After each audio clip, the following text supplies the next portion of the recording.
Hello বন্ধুরা, জয় জগন্নাথ বলে আজকের ব্লগ শুরু করছি। কারণ আজকে আমরা এসেছি রথের মেলায়। আলিপুরদুয়ারের সবচেয়ে পুরনো এবং ঐতিহ্যবাহী রথ হলো আলিপুরদুয়ার দুর্গাবাড়ির রথের মেলা।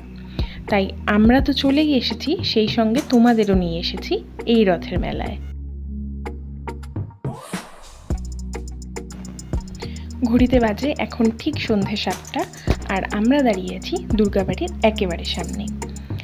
এখানে দেখো, রথটাকে নিয়ে আবার দাঁড় করিয়ে দেওয়া হয়েছে এবং সবাইকে এখান থেকে প্রসাদ দেওয়া হচ্ছে। প্রসাদ আমরাও পেয়েছি এবং প্রসাদে আছে লটকা। চলো এবার ভেতরে যাওয়া যাক। এটাই হচ্ছে মন্দির প্রাঙ্গণ। আমার হাতের ঠিক ডান দিকে রয়েছে সমস্ত দেবদেবীর মন্দির এবং হাতের বাঁ দিকে বসেছে মেলা। এটা মন্দিরেরই অংশ, পুরোটা মন্দিরের এলাকার মধ্যেই পড়ছে। চলো এবার আস্তে আস্তে মায়ের দর্শন করে নেওয়া যাক। আমরা আগে মায়ের দর্শন করে নেব এবং তারপর এই মেলাটা ঘুরে দেখব। যদিও খুব ছোট মেলা, তবুও তারপর মেলাটা ঘুরে দেখব। চলো মায়ের দর্শন করে নেওয়া যাক। ভিড় হয়েছে প্রচুর, কিন্তু এই ভিড় ঠেলেই আমাদেরকে যেতে হবে মন্দিরের উদ্দেশ্যে।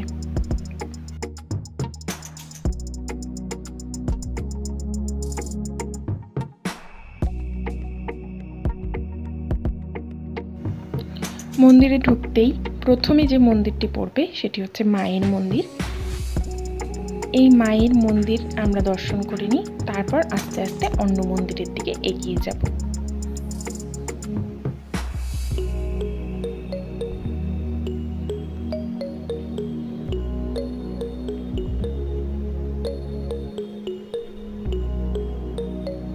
দেখো, মন্দিরের একদম সামনে দিয়ে লটকার কত দোকান বসেছে। সবাই এখান থেকে যাই কিনুক আর না কিনুক, লটকা প্রত্যেকেই কিনবে। এবার অন্য মন্দিরের দিকে যাওয়া যাক। মায়ের মন্দিরের পাশেই রয়েছে দেবাদিদেব মহাদেবের মন্দির। মহাদেবের মন্দিরে প্রণাম করে আমরা পাশে রাধা গোবিন্দের মন্দিরে দর্শন করলাম। এই যে ফাঁকা অংশটি দেখছো, এই ফাঁকা জায়গায় দুর্গাপুজোর সময় বিশাল বড় প্রতিমা তৈরি করে দুর্গাপুজো করা হয়, যা আলিপুরদুয়ারের ঐতিহ্যবাহী দুর্গোৎসব। এবার চলে এসেছি লোকনাথ বাবার মন্দিরে। এটি সর্বশেষ মন্দির। লোকনাথ বাবা দর্শন করে আমরা এবার মেলার দিকে যাওয়া শুরু করব। মেলায় চলে এসেছি। এই প্রথম দোকানটা শুরু হয়েছে ব্যাগের দোকান দিয়ে। এই দোকানের সমস্ত ব্যাগই 100 টাকা। আর আমার এই ব্যাগটা ভীষণ পছন্দ হয়েছে, একদম ছোট্ট একটা ব্যাগ। তাই একটু চেক করে নিচ্ছি চেন বা অন্য কিছু ঠিকঠাক আছে কিনা। যদি সব ঠিক থাকে এটাই নিয়ে নেব।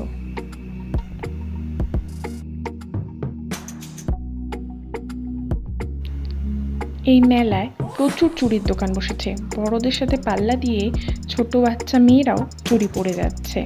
তার সঙ্গে বসেছে প্রচুর সাজগোজের দোকান। মেয়েদের সব ধরনের সাজগোজের দোকানই এখানে পাওয়া যাচ্ছে।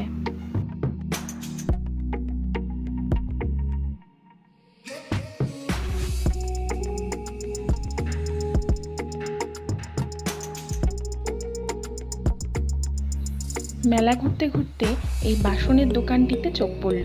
গিয়ে জিজ্ঞেস করাতে বললেন সব বাসনই নাকি 100 টাকা। তাই এখানে আমি ওনাকে জিজ্ঞেস করছিলাম যে বাসনগুলো টেকসই হবে কিনা, ভালো হবে কিনা। তাই উনি বললেন যথেষ্ট ভালো হবে, কারণ এগুলো নাকি ওনারাও বাড়িতে ইউজ করেন। তাই উনি যথেষ্ট গ্যারান্টি দিয়েই বললেন যথেষ্ট ভালো হবে।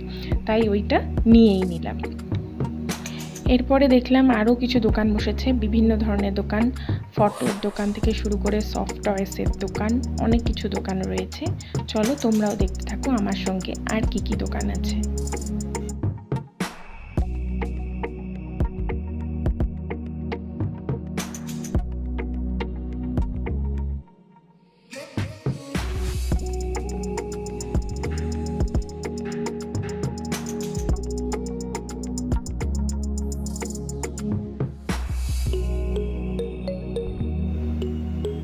সমস্ত মেলার মধ্যে সবচেয়ে আকর্ষণীয় ছিল এই মাটির পুতুলের দোকান, ভীষণই সুন্দর। আর শেষে আমরা এই লটকার দোকান থেকে লটকা কিনে মন্দির থেকে বেরিয়ে পড়েছি।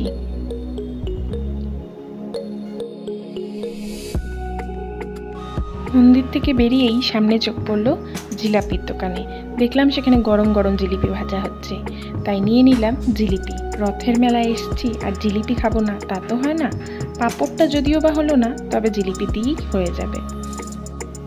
এইবার এই পথ দিয়েই বাড়ির পথ ধরতে শুরু করলাম। আজকে তাহলে এখানেই টাটা।